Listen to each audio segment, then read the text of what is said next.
नमस्कार। हम लोग का वार्तालाप चल रहा था देव योनियों के बारे में। यक्ष और रक्ष के बारे में तो हम लोगों ने चर्चा की। तो आज चर्चा करते हैं किन्नर। किन्नर देव योनि किसको मिलती है?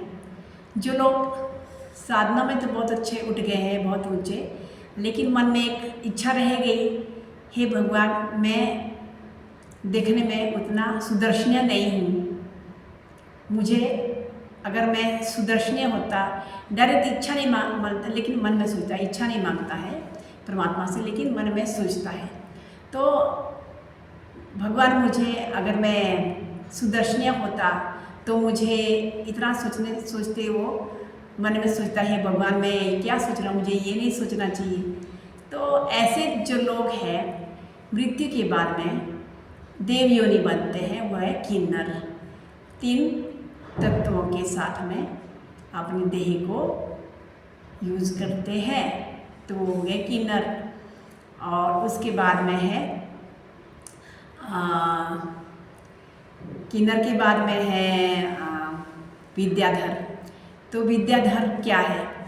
विद्याधर जो देव योनि बनती है, वो लोग क्या होते हैं, बहुत अच्छे उच्च कोटि के साधक होते हैं, लेकिन उन्हें अपनी विद्या का बहुत घमंड होता है कि मैं बहुत ज्ञानी हूँ, मैं बहुत पंडित हूँ। लेकिन फिर भी एक मन में इच्छा रहती है कि हे भगवान, मुझे और ज्ञान देता, ज़्यादा ज्ञान होता। तो लोग बोलते कि भैया इसके पास कितना ज्ञान है, ऐसा सोचता है। फिर बाद में सोचता है, हे भगवान, मुझे ऐसा नहीं सोचना चाहिए। तो ऐसे लोग विद्याधर बनते हैं मृत्यु के बाद में 3 तत्वों के साथ में। उसके बाद में है गंधर्व। गंधर्व क्या होते हैं? वो लोग संगीत के प्रेमी होते हैं और उन्हें बहुत अच्छा लगता है, लेकिन मन में सोचते हैं काश कि मुझे भी बहुत अच्छा संगीत आता तो लोग मेरी गाने की तारीफ करते हैं। जो ऐसा सोचते हैं, फिर वो बाद में सोचते हैं, भगवान मैं क्या सोच रहा हूँ, मुझे ऐसा नहीं सोचना चाहिए। तो ऐसे लोग मृत्यु के बाद में क्या बनते हैं? गंधर्व।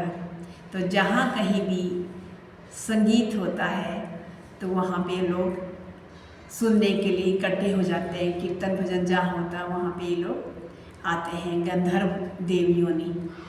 और उसके बाद में है सिद्ध। सिद्ध कौन होते हैं? जो बहुत साधना करके बहुत हाई लेवल में पहुंच गए हैं और उन्हें कोई दुनिया में शारीरिक मोह या कोई इच्छा नहीं है, कुछ भी नहीं, सब खत्म हो गया उनकी इच्छा है। लेकिन एक इच्छा बाकी रह गई, वो है अलौकिक शक्तियाँ, यानी अकल्ट पावर। उसकी इच्छा है कि काश मेरे पास ये होते तो लोग मेरे को बहुत ज़्यादा पूछता, मुझे मानता, सोचता कि ये साधारण मनुष्य नहीं, पावरफुल आदमी है।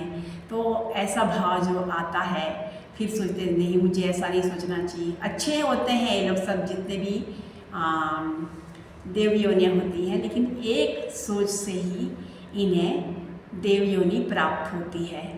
तो सिद्ध जो होते हैं ये लोग बहुत ही 7 योनियों में से सबसे हाई क्वालिटी ऊंची देव योनि होती मानी जाती है, क्योंकि ये लोग बहुत बड़े ऊंचे साधक होते हैं, लेकिन छोटी सी सोच के कारण उन्हें ये देव योनि को प्राप्त होती है, देव योनि प्राप्त होती है।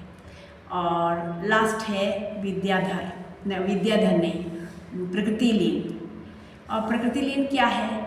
जो साधक ईश्वर को बहुत मानते हैं, लेकिन किसको मानते हैं? जो लकड़ी के, पत्थर के देवता है, उनमें ईश्वर का स्वरूप देखते हैं। क्योंकि लकड़ी है, पत्थर है, ये ठोस वस्तुएं हैं, उसमें ईश्वर का रूप जब देखते हैं तो मृत्यु के बाद में वो लोग उसी रूप में, आपने सुना होगा, यस्य सिद्धिर्भावना भवती तादृशी भवती, यानी जिसकी जो भावना होती है वैसे ही वो रूप ले लेता है। तो ये जो देव योनि है इसको बोलते हैं, क्या बोलते हैं? प्रकृति लीन, यानी प्रकृति की चीज़ों को अपना ईश्वर मान के उसमें विलीन हो जाना। तीनों तत्वों के साथ में प्रकृति लीन की देवयोनि मिलती है। तो ये 7 टाइप की देवयोनियाँ हैं। तो इसलिए हम मनुष्यों को अपने ज्ञान, ध्यान और धन मान सबका त्याग करके हम लोग अपने मन को बहुत ऊंचा उठाना चाहिए साधना के द्वारा और सेवा के द्वारा, ठीक है। और ये जो सिद्ध इन लोग में बहुत ही मतलब ऊंची क्वालिटी का है। कहते हैं कि ये सिद्ध लोग, साधक लोगों को बहुत गाइड करते हैं। जहाँ पे साधना भजन पूजन होता है वहाँ पे सिद्ध लोग और गंधर्व लोग आते हैं और कुछ देर के लिए अपनी बॉडी को भी बना सकते हैं। उसको बोलते हैं ज्योति पुंज। तो मिलते हैं नेक्स्ट वीडियो में। अच्छा लग रहा है तो प्लीज़ आप शेयर कीजिए, लाइक कीजिए और फॉलो ज़रूर कीजिए। धन्यवाद, नमस्कार।